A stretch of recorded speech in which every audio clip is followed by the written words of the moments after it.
Let's talk about this is going to be a follow-up video to a video I did over the weekend regarding Elon Musk and the email sent out to federal employees to respond with 5 bullet points with what they accomplished for the week. Now we're going to get some real-time feedback, seeing as it is Wednesday now, and the deadline has passed, and see how federal employees have chosen to respond.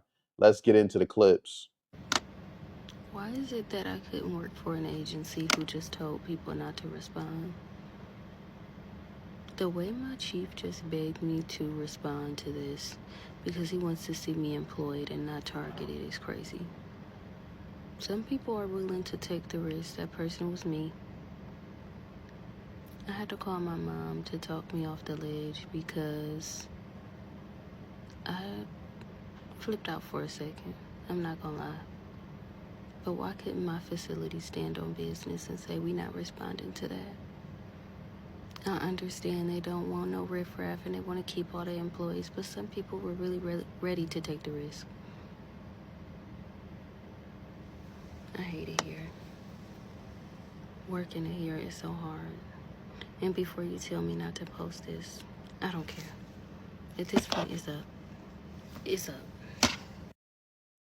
Stupid is as stupid does. Literally her boss, her manager is more concerned about her well-being than she is. She's literally ready to lose her job potentially or possibly, all because she doesn't want to comply with literally an email. Let's just think about this. 5 bullet points. 5 bullet points of what you've done in the previous week. This would probably take a total of maybe 10 minutes, 20 minutes max at most. And she's willing to, in her words, stand on business. And again, potentially lose her job, all because she doesn't want to reply to an email that could potentially make her targeted. And she literally doesn't understand the environment that's going on right now. They're literally looking for any reason to fire federal employees.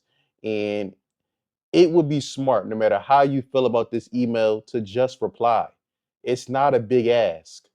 I mean, whether you like it or dislike it or like it, 5 bullet points on what you did in a whole week is a small task. And this is a bad representation of federal employees. And this is what makes people outside of government not feel bad for federal employees. Because if you can't do it something as simple as respond to an email that, like I said, is going to take 5 or 10 minutes of what you've done in a week, it just goes it plays into the narrative and the stereotypes that government workers are very lazy, they're not really productive, and they're really not doing much with their time. So again, this was a poor representation. She's flipping off the camera. I mean, she's literally asking to be fired, and if she was to be terminated or let go, she would then come back on TikTok and cry and complain about how she lost her job, but won't hold herself accountability for these reckless actions that we see. So I am a federal employee that got an email this Saturday, basically stating that I needed to highlight 5 accomplishments that I had last week.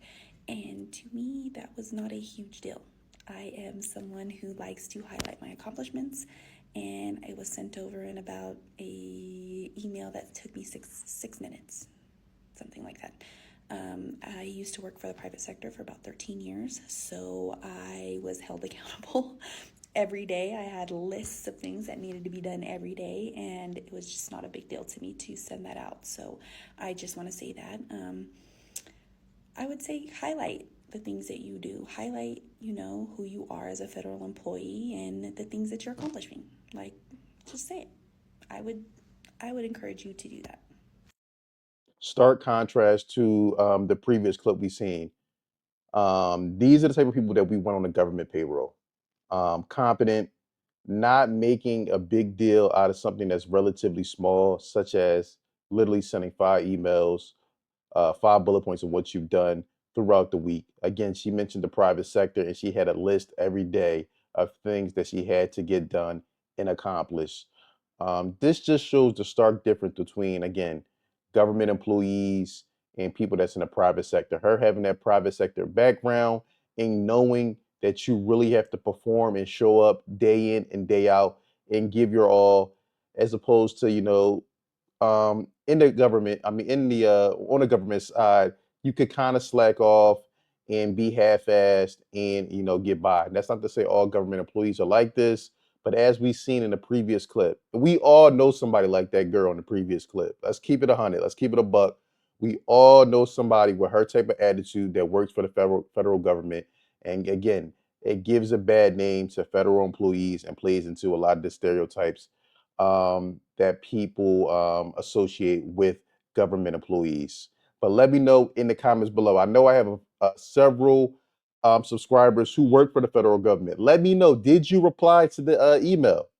Or are you standing on business and risking termination? Let me know in the comments below. Let me get this straight. People are upset and they're outraged because government employees are receiving emails from Elon Musk that says, I need you to submit 5 accomplishments for the work week. You all are calling this management, and you want everyday Americans to empathize and sympathize with you. Seriously, you want to know what micromanagement is? When I was a teacher, I had people coming into my classroom like 3 times a week to walk around my classroom, interrupt my lessons, constantly call me out, make so much noise. And then we would have 2 coaching sessions a week where I had to submit my lesson plans in advance, go over every detail of my lesson plans, and they were basically essays. Oh, and after test days, major test days, we will all have to go to one school, and I would sit in a classroom with 25 teachers, right? And I had to grade hundreds of papers from 9 to 5 p.m. Okay, and sometimes I would leave without my students' papers getting graded after grading everyone else's papers for a whole day because we had to help other people, even teachers that weren't there, and it was equitable. Okay. If you had a disruptive student, okay, throwing things, beating people up, and you couldn't send them out the classroom, what would they do? They would blame you that this student clearly has behavioral issues and might be harmful to the classroom environment, and they will send you to an unpaid after school lesson on how to manage a classroom. Now, you all are mad at check-ins. Isn't this routine? And if not, that's a problem. You didn't complain about accountability before under the last administration, but now it's oppression. And this is what I have a problem with the left, the hypocrisy. And I'm independent now. This behavior will probably make me stay an independent. I don't know if I'll be going back Democrat. But now some of you want to sue him. If being asked for accountability is too much for you, you might want to become an entrepreneur. And that's great because no real job lets you just ignore leadership and get paid. At the end of the day, this is performative outrage, and the left has become so performative. It's exhausting. You're crying over an email. And don't let CNN get y'all fired. Because clearly, it's very obvious if you couldn't tell, they're like bought and paid for. I could tell that back in 2016 when I was a hardcore liberal. Okay, it's giving privileged. It's giving, I don't want to work and I want to be let go and I'm just being defiant because I don't like Elon Musk. And at that point, it's ridiculous. If this is your fight, the problem isn't micromanagement, it's entitlement. Most jobs require check-ins and accountability. If you don't want that, I don't know what to tell you. Good luck. I agree 100% with her assessment. Again, what job do you work for that has no type of accountability, it has no types of checks and balances? That's not the real world. And this is why people don't feel bad for a lot of government employees, especially we see in the first clip. And if you watch my previous video, you had everyone, a lot of people, a lot of individuals that were very up in arms about something so simple as sending out an email as to what you did throughout the week. Again, you would think that they asked for, a limb, they asked for an arm, they asked for a leg. If you're getting upset about a simple email that takes no more than 10 minutes to literally write up, which you can do from your phone, that just kind of gives us some insight into what your productivity throughout the week. You're not really doing much. And again, this is why a lot of people do not feel bad and feel like government employees have a sense of entitlement. But I'm here to tell you that the government play is over. Going to get a government job, 20, 30, 40 years, staying there, getting a pension, knowing you're not really being productive, knowing that the position that you're in is really made up and BS. That play has run its course. Um, Again, like I said, a lot of people, ran this play and it was successful and they made it out alive.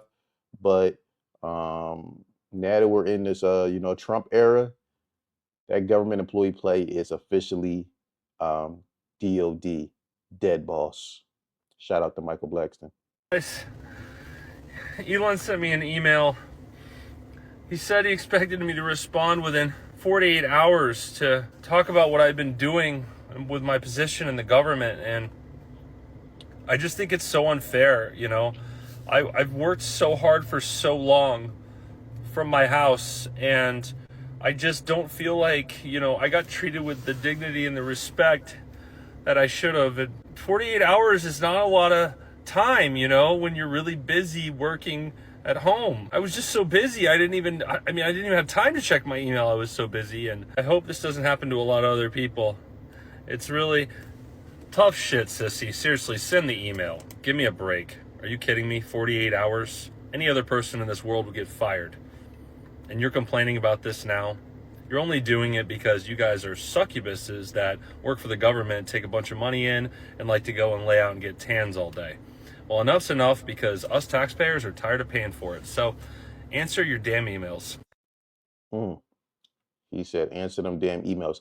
Let me know in the comments below. I want to try to get a just an overall feel. How many people believe government employees are lazy? If you believe government employees, as a whole, are lazy, put the word lazy, Lazy, in the comments below, so I can kind of get a feel and gauge for the sentiment. Request for what they've been doing over the past week. Is there a timeline in place for next moves for people being fired, and when can the American people expect to see results of that? Yes. Well, to be clear, I think that email perhaps was best interpreted as a performance review, but actually it was a pulse check review. Do you have a pulse? Do you have a pulse and 2 neurons? So if you have a pulse and 2 neurons, you can reply to an email. This is, I think not a high bar, is what I'm saying. This is, anyone could accomplish this. But what we are trying to get to the bottom of is we think there are a number of people on the government payroll who are dead, which is probably why they can't respond. And some people who are not real people, like they're literally fictional individuals that are collecting paychecks. Well, somebody's collecting paychecks on a fictional individual. So we're just literally trying to figure out, are these people real? Are they alive? And can they write an email? Which I think is a reasonable expectation for the American public would have at least that expectation of someone in the public sector. Mr. Musk, roughly 1 million employees. It's not a high bar, guys, come on. Roughly 1 million employees have responded so far to this email. Does that mean that the remaining 1 million or so federal employees now risk being terminated? And is it your understanding and expectation when you post a directive on X that the cabinet secretaries will follow that order? Because several agencies have instructed employees that this is voluntary or not to respond. Yeah, well, I guess it was like last week, the president encouraged me via Truth Social and also via phone call to be more aggressive. And I was like, okay, yes, sir, Mr. President, we will indeed do that. The president is a commander asks. And I said, can we send out an email to everyone just saying, what did you get done last week? And the president said yes, so it did that.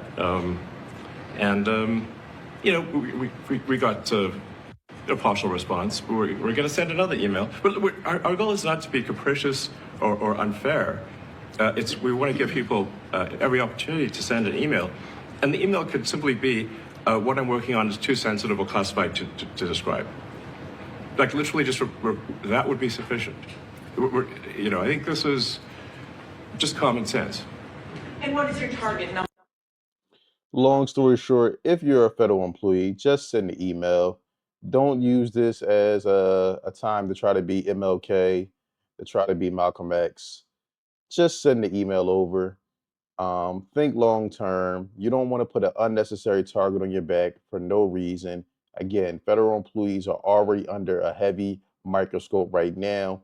You need to be performing at your best and brightest. And even though you should be already giving your best and brightest, or not best and brightest, you already should be giving 100% and maximum effort even before this. But if you weren't, you definitely need to be on your P's and Q's because, again, like I said, I believe that this is just the beginning. But let me know in the comments below, how do you feel? I really do want to hear from those federal employees. Did you respond from the email? Did your colleagues respond? Just trying to get a feel of what's going on. Don't forget to like, subscribe, and share.